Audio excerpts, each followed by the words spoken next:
memberikan penjelasan alasan kenapa saya mengikuti pelatihan ini.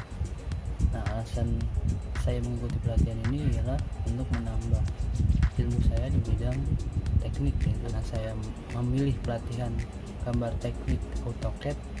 Maka di situ saya ingin mempelajari lagi cara untuk menggambar teknik menggunakan AutoCAD. Karena memang bidang saya di teknik, maka saya ambil pelatihan ini. Mungkin lain waktu jika ada lagi kesempatan, saya akan mengambil pelatihan yang lainnya dari bidang yang di luar teknik. Alasan selanjutnya ialah di masa pandemi seperti ini, pelatihan jarak jauh itu sangat penting untuk lebih produktif di rumah saja, karena tidak bisa belajar secara langsung atau secara tatap muka. PJJ ini mungkin sangat bermanfaat untuk menambah ilmu yang memang kita sudah pelajari atau belum kita pelajari. Terlebih saya sebagai mahasiswa juga ingin sekali mempelajari ilmu di luar perkuliahan, seperti mengikuti pelatihan yang sedang akan saya ikuti. Apa sih yang sudah saya lakukan? Yang pertama, saya sudah melakukan banyak kegiatan di saat sebelum pandemi ini berlangsung. Nah, di saat pandemi seperti ini, saya lebih sering mengikuti seminar, webinar, atau workshop secara daring atau online. Contoh halnya, saya pernah mengikuti pelatihan di coding dan juga pelatihan yang diadakan oleh Indosat Ooredoo, di mana fungsinya yaitu untuk menambah pengetahuan saya di bidang teknologi, khususnya informatika. Pengalaman tersulit yang pernah saya alami ialah ketika setelah lulus SMK atau sekolah menengah kejuruan.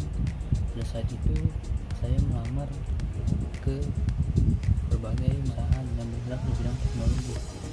Salah satunya saya sangat berminat sekali bekerja di dunia penerbangan. Namun pada saat itu tidak ada kemungkinan saya untuk diterima di dalam perusahaan tersebut di dalam dunia penerbangan. Nah, selanjutnya saya melamar di perusahaan yang bergerak di bidang transportasi, karena saya memiliki keinginan untuk bekerja di salah satu perusahaan tersebut di bidang transportasi atau teknologi berkaitan dengan mekanikal, seperti perawatan mesin, perbaikan mesin, dan yang hal lainnya yang berkaitan tentang mekanikal. Namun akhirnya pun saya tidak diterima bekerja di perusahaan tersebut sebagai mekanik. Nah, disitu saya sangat merasa saya tidak mampu, bahkan tidak bisa untuk memenuhi kriteria di perusahaan tersebut. Setelah waktu beberapa bulan, saya berpikir kembali bahwasanya apapun pekerjaannya saat itu saya akan terima.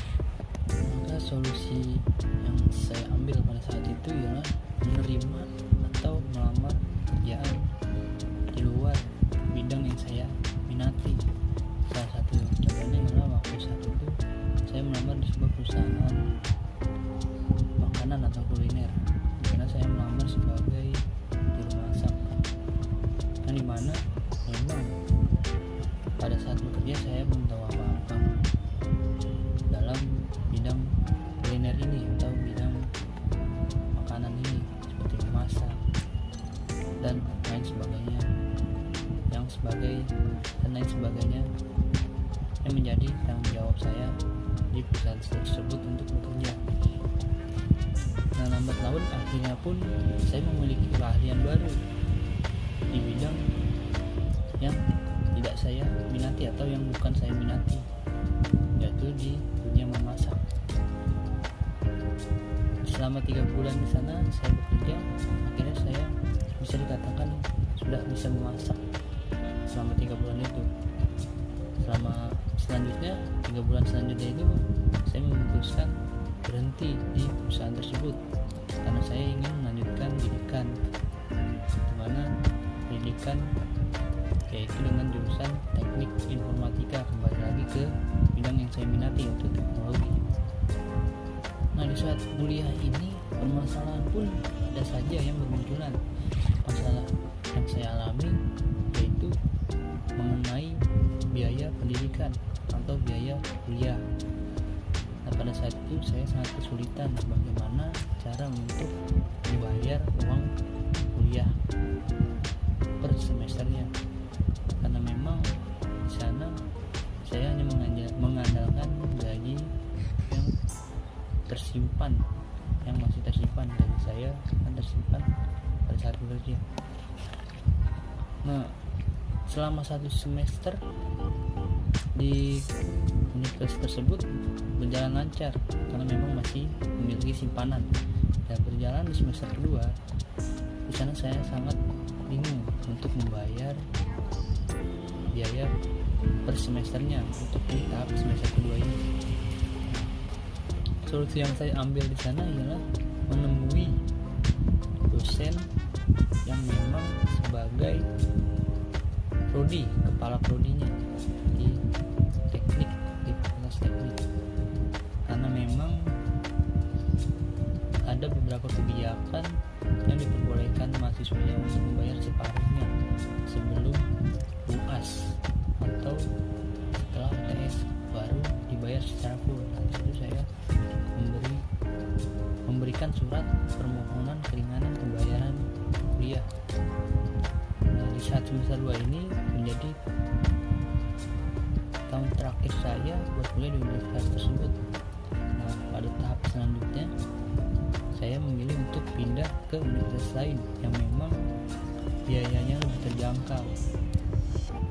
Di universitas yang baru saat ini pula pun saya memiliki permasalahan yang baru atau permasalahan yang lain, pengalaman yang lain ya.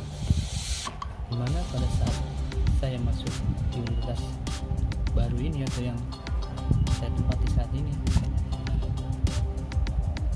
masalah yang saya hadapi ialah mengenai materi-materi perkuliahannya, yang dimana pada saat di universitas sebelumnya itu saya mempunyai ilmu atau materi yang tidak saya punyai di universitas yang baru ini, dan saya mengulang beberapa mata kuliah yang memang tidak ada di universitas sebelumnya melalui transkrip penilaian. Saya mengulang kembali padahal materi-materi tersebut sudah saya pelajari. Dan lanjutnya saya memasuki semester 4 yang dimana pada saat pindah itu saya tidak bisa memasuki semester 3 dan dapat semester 4. Nah, sini saya sangat bingung juga karena materi semester 3 itu seharusnya berhubungan atau berkelanjutan untuk menghadapi materi mata kuliah di semester 4. Nah, sini untungnya saya memiliki solusi tersendiri untuk menyusun beberapa mata kuliah per SKS-nya, dimana saat itu maksimal SKS yang diambil telah ditentukan, maka saya sesuaikan jumlah maksimal SKS yang telah ditentukan. Nah, lambat laun saya bisa mengikuti dan menerapkan hal yang sudah saya lakukan selama semester sebelumnya yang pertama kali saat saya pindah ke universitas tersebut.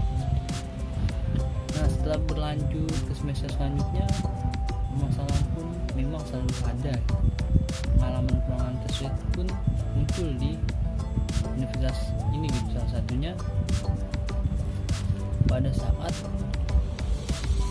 saya tidak memiliki laptop di semester genap. Nah, di situ dosen memberikan tugas yang dimana diharuskan untuk menggunakan laptop.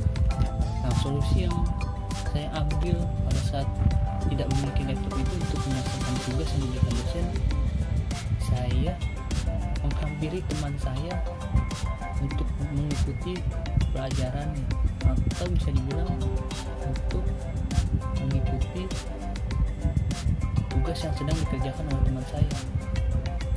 Nah, berselang beberapa minggu, memang teman saya lebih dulu menyelesaikannya, saya meminta izin kepada teman saya untuk meminjam laptop yang memang tidak dibutuhkan atau bisa dikatakan teman saya sudah selesai, maka saya meminjam laptop tersebut untuk mengerjakan tugas yang telah diberikan dosen oleh saya, oleh mahasiswanya.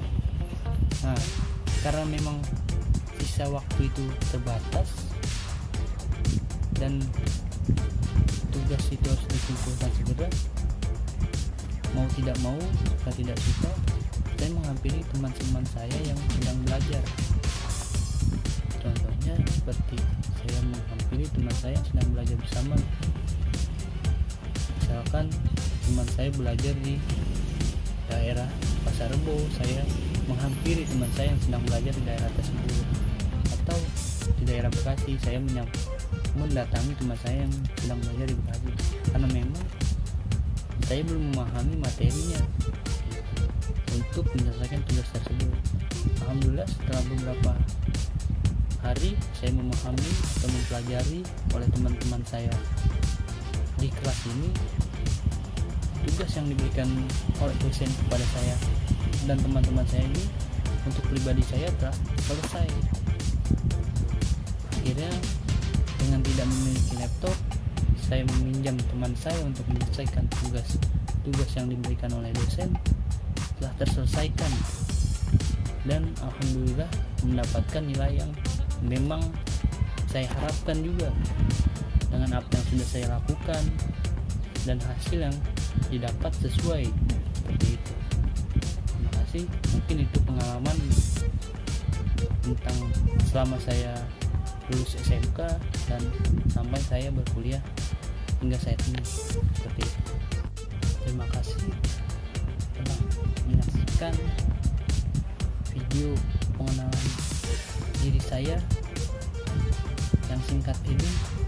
Jika ada kalimat yang